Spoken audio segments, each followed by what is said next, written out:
I welcome you all in today's webinar of SME Udaan with PhillipCapital. In today's SME webinar, we'll be covering the topic on role of managing cash flows in SME sector. Now, without any further delay, I would like to pass on this opportunity to Ashok sir. Thank you, sir. Over to you, sir. I wish to thank PhillipCapital for giving me an opportunity to address you all. Can I share my screen? Hope you are able to see my screen. Yes, sir. Yeah. Sorry for that. So in an earlier occasion, I was given an opportunity to talk to you about the financial management benefits and essential needs of that. That was, I think, in December 22, wherein I had mentioned that cash flow management is an important tool in managing financial health. So today's topic is on managing, in continuation of that, of managing cash flows. So as they often say, cash is the king.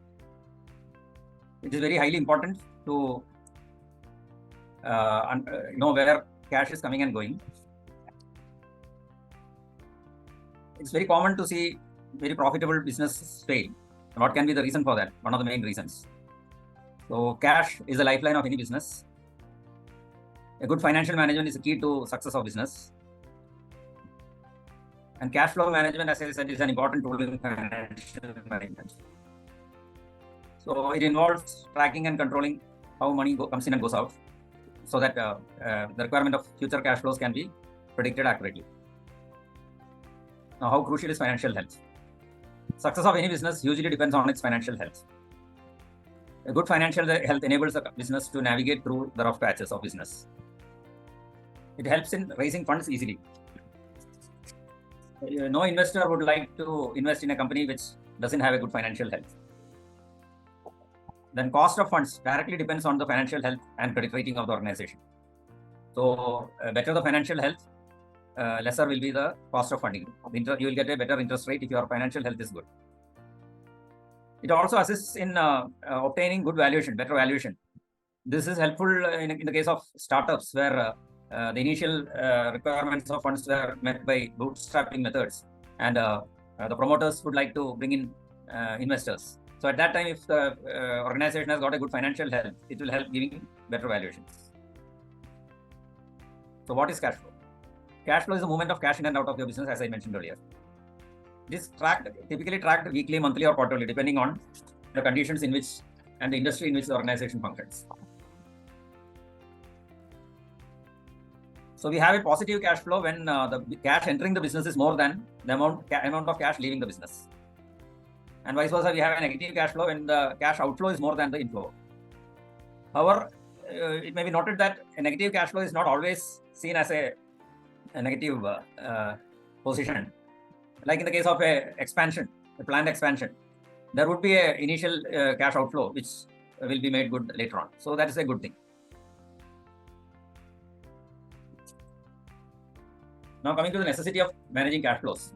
So to see what can happen in case the cash flow is not managed properly. It will result in payment defaults, and that can give rise to poorer credit terms from the suppliers, lower creditworthiness of the organization, and higher borrowing costs, as I mentioned earlier. There can be delay in payment of salaries, which will lead to employee dissatisfaction. Then there can be loss of business because of lack of funds or front crunch. It will lead to lower profitability also. So how to manage cash flows?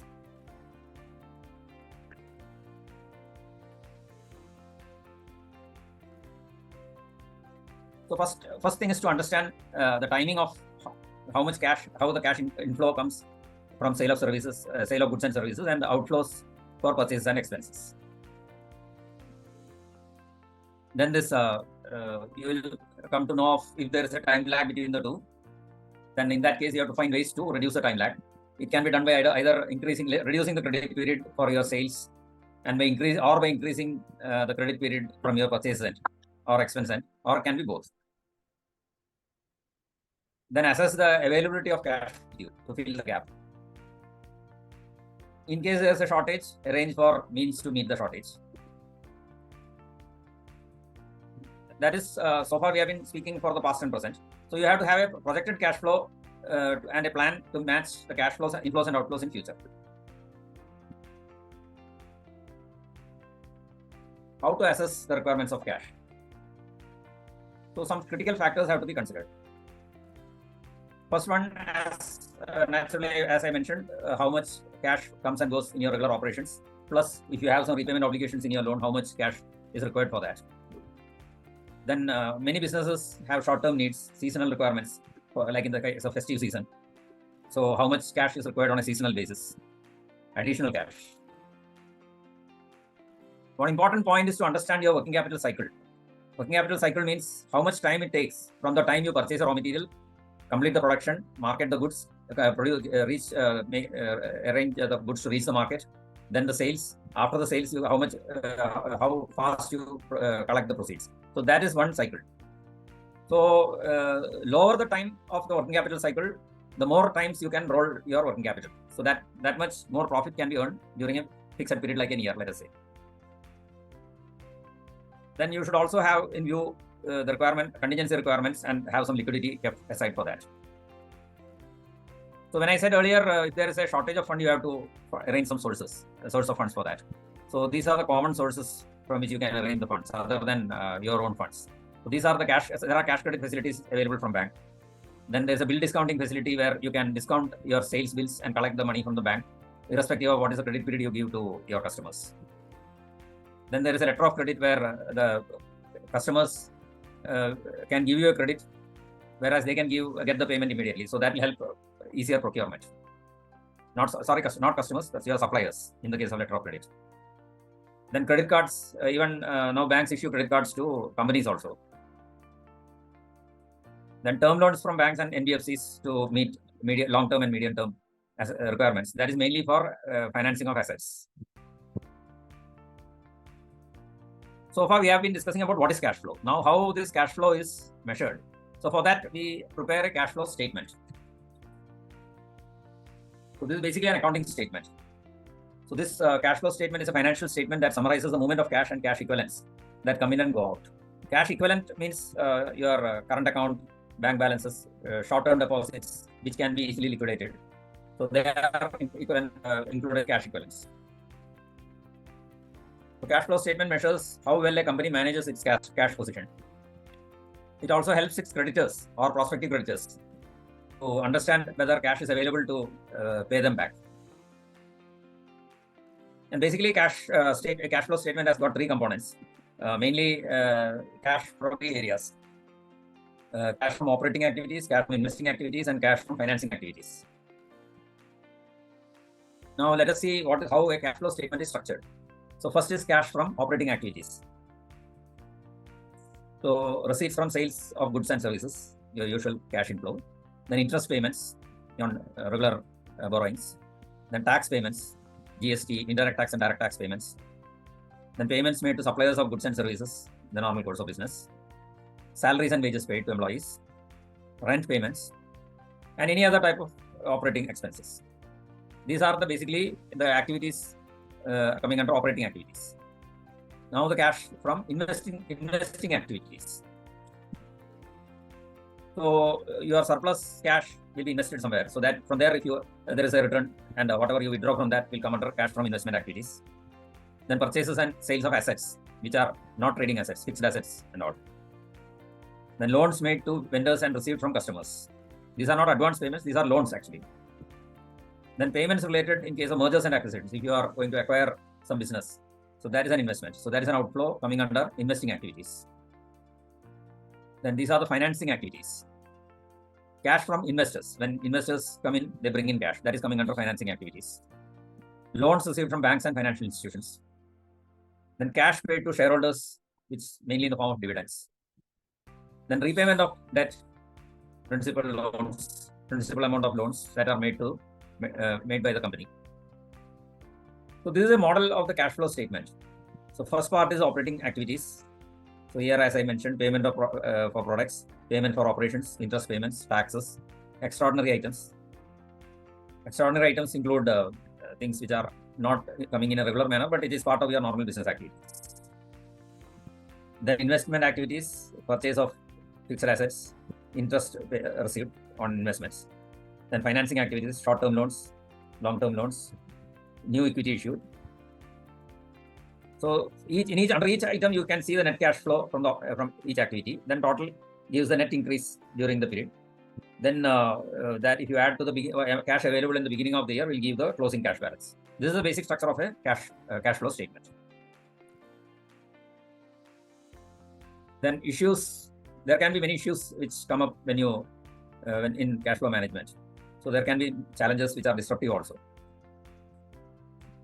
If your business is cyclic, then you have to, like in the case of a real estate business, you will have to reserve your cash for use in the lean phase of business. Then seasonal nature of business. So you have to arrange for short-term funds in the case of a seasonal requirement. Then rapid expansion stage. This calls for fresh investment at that expansion stage. So that you have to provide for a cash outflow for that. If you don't have an efficient accounts receivable management, it can affect your cash flows. Invoicing, if you are not prompt in invoicing, your receivables can be delayed. So that will also create an impact on your cash flow management.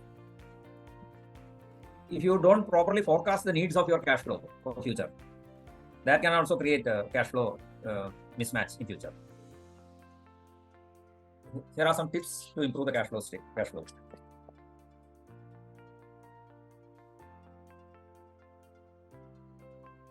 the organization should have a well-structured credit policy with incentives for early collections.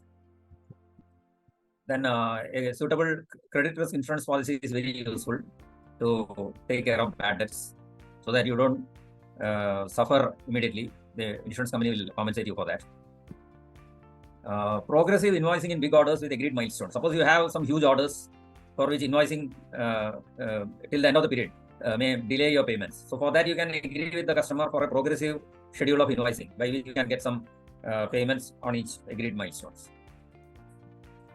The use of escrow services. This is useful for large projects where which have a long gestation period where the realization comes very late.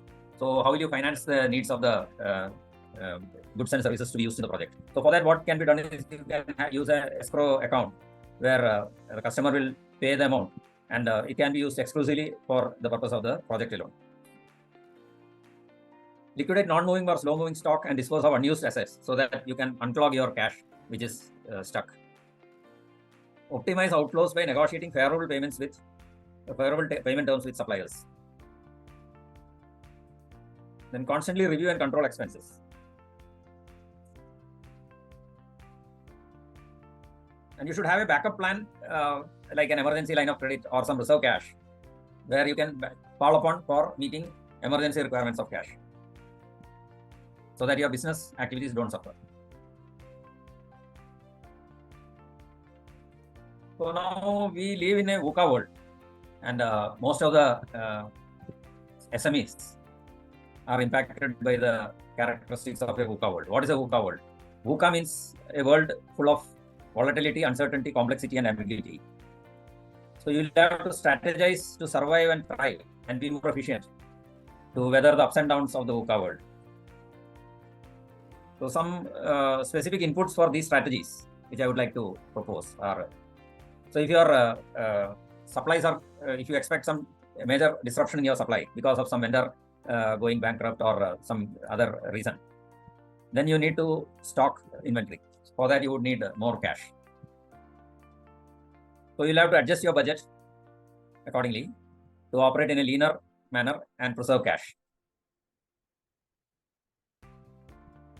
You should always have an eye on your profit and loss account to know where you stand so that as soon as an opportunity is seen, you can cash on it. Accurate and timely bookkeeping is essential to understand the implications of complexities because you will know the data points from where you can understand and prepare yourself, create your own strategies. And be sure that you are tracking expenses, continually measuring your return on investments so that you don't spend unnecessarily on unproductive investments.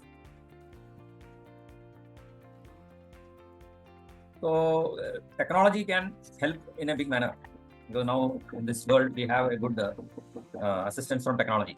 So a lot of software tools and templates are available which are dedicated to small businesses, as well as there are remote cloud-based services which give pay as you use facilities so that you don't have to invest too much upfront in these things. So how technology is useful, some illustrations I can give you. So you can have this AI-driven tools for forecasting cash flows to predict cash shortages, so that you can easily, effectively deal with such situations.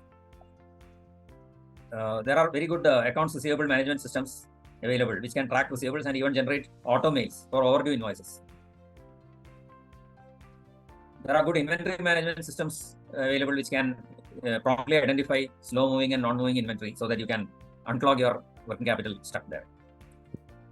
Most accounting software allows you for variance analysis, which helps you to identify abnormal expenses, so that you can control them.